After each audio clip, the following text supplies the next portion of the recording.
आज का जूम मंच जो ट्रोनस्टल हम शुरुआत करते हैं एक ऐसे कॉन्सेप्ट का जिसका नाम है ट्रोनस्टल।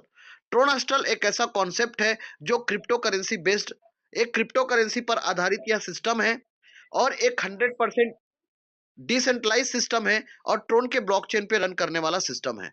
इनका वेबसाइट है www.tronestall.io। ट्रोनस्टल का स्लोगन है कि आप फाइनेंशियल फ्रीडम जो आप इस सिस्टम से ले सकते हैं। ट्रोनस्टल एक ऐसा सब कॉन्सेप्ट है जहां से आप अपने सपनों को बहुत कम समय में पूरा कर सकते हैं और जनरली हम सभी के जो सपने होते हैं एक दूसरे से मिलते जुलते रहते हैं। हम सभी चाहते हैं कि हमारे पास एक आलीशान घर हो, बैंक बैलेंस हो और हम अपने परिवार के साथ छुट्टियां बिता सके, उनको समय दे सके, हमारे पास एक लग्जरी कार हो। इन्हीं सपनों को पूरा करने के लिए हम पढ़ाई करते हैं और उसके बाद निकल जाते हैं करियर की तलाश में।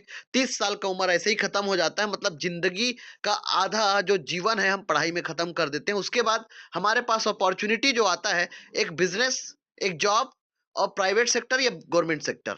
आज के डेट में उन लोगों का घर बेहतरीन तरीके से चल रहा है और उन्हीं लोग इन सपनों को फुलफिल कर पाए हैं जिनका कम से कम सैलरी 1.5 लाख रुपया है। कम से कम बोल रहा हूं सर, अधिकतम नहीं।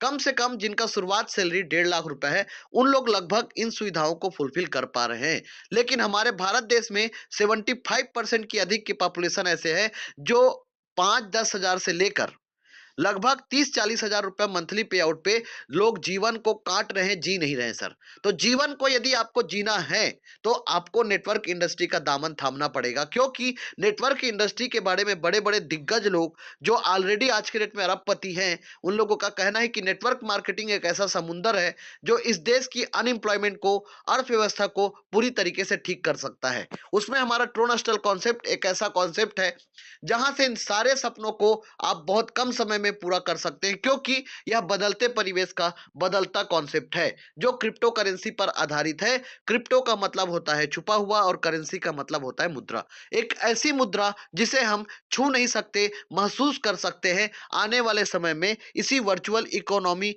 युग में ही हम जिएंगे और इन्हीं वर्चुअल करेंसी के माध्यम से लेन देन होगा सर।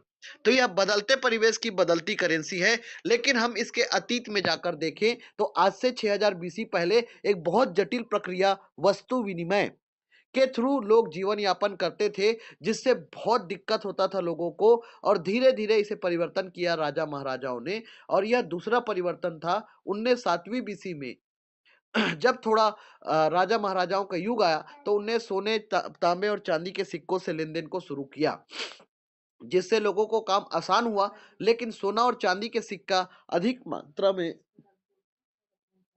लाना ले जाना बहुत कठिन प्रक्रिया है। और उसके बाद फिर से एक नया जो युग का आगमन हुआ फिएट करेंसी का, कागजी मुद्रा का 7वीं सेंचुरी में।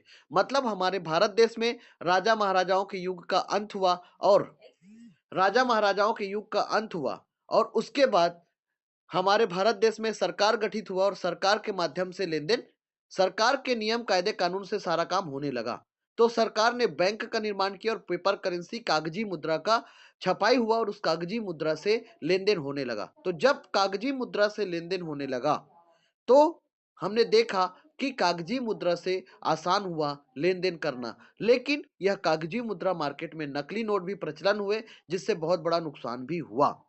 इसके बाद इस मुद्रा ने फिर से अपने आप को अपग्रेड किया, क्योंकि व्यापार करने के लिए लोगों को यदि अधिक मात्रा में कैश का लेन देन करना है तो 40-50 लाख या 1 करोड़ रुपया को कैश को गिनना और गिनने के बाद उसे कहीं दूर तक लेके जाना, यह एक बहुत ही ज्यादा जटिल प्रक्रिया है। इन सब चीजों को देखते हुए चेकबुक आया और चेकबुक जब आया तो आसान हुआ लोगों को अधिक मात्रा में लेन देन करने में और सुविधा भी हुई। आज हम कागजी मुद्रा का भी उपयोग करते हैं और चेकबुक का भी उपयोग हम करते हैं और यह मुद्रा का चौथा परिवर्तन था। लेकिन यहाँ पर भी हम सेफ एंड सिक्योर नहीं थे, क्योंकि साइन मिसमैच हो जाना, चेक बाउंस हो जाना, कई बार लोगों ने हमारे चेक लेकर कई बार लोगों को ब्लैकमेल किया है।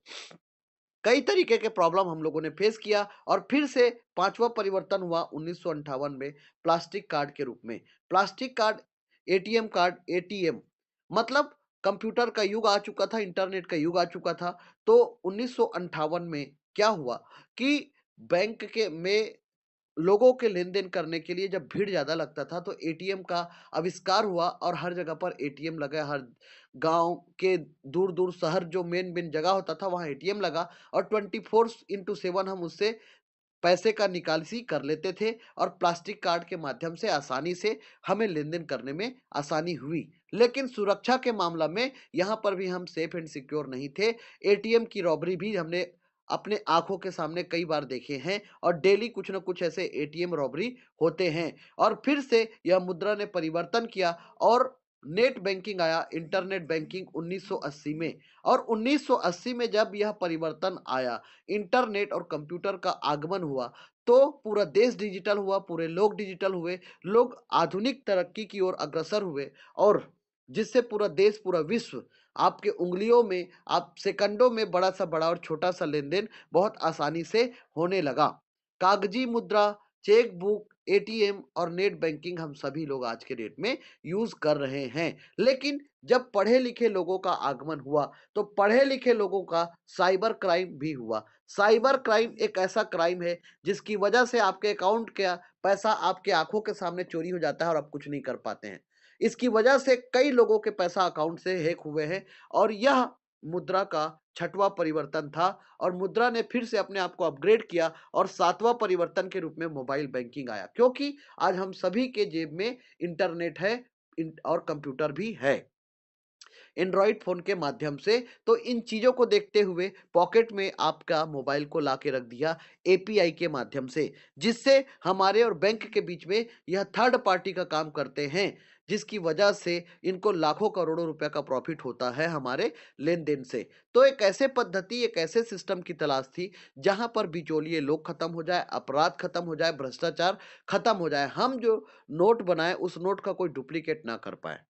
क्योंकि इस 7 परिवर्तन में हर परिवर्तन को हम लोगों ने स्वीकार किया, तो अगले परिवर्तन को भी हमें स्वीकार करना पड़ेगा और अगला परिवर्तन 2009 में आया क्रिप्टो करेंसी के रूप में। क्रिप्टो करेंसी, क्रिप्टो का मतलब होता है छुपा हुआ और करेंसी का मतलब होता है मुद्रा। एक ऐसी मुद्रा जिसे हम छू नहीं सकते, महसूस कर सकते हैं, जैसे नेट बैंकिंग हो गया, आपका मोबाइल बैंकिंग हो गई, यह भी एक डिजिटल क्रांति की ओर अग्रसर है। लेकिन क्रिप्टो करेंसी एक ऐसा सिस्टम है जहां पर बिचौलिए लोग खत्म हो जाएंगे, अपराध खत्म हो जाएंगे, भ्रष्टाचार खत्म हो जाएगा, जिसके ऊपर पूरा विश्व काम कर रहा है और विश्व के 76 देशों में क्रिप्टो करेंसी से लेन देन हो रहे हैं। विश्व के 76 देशों में क्रिप्टो करेंसी से लेन देन हो रहे हैं सर, जो अपने आप में बहुत बड़ी उपलब्धि है और लगभग 36,000 एटीएम के माध्यम से लेन देन हो रहे हैं। तो ये एक आने वाले समय की क्रांति है। क्रिप्टो करेंसी को सबसे पहला रेगुलेट करने वाला देश बना अल साल्वाडोर। इसके बाद दूसरा देश बना यूक्रेन।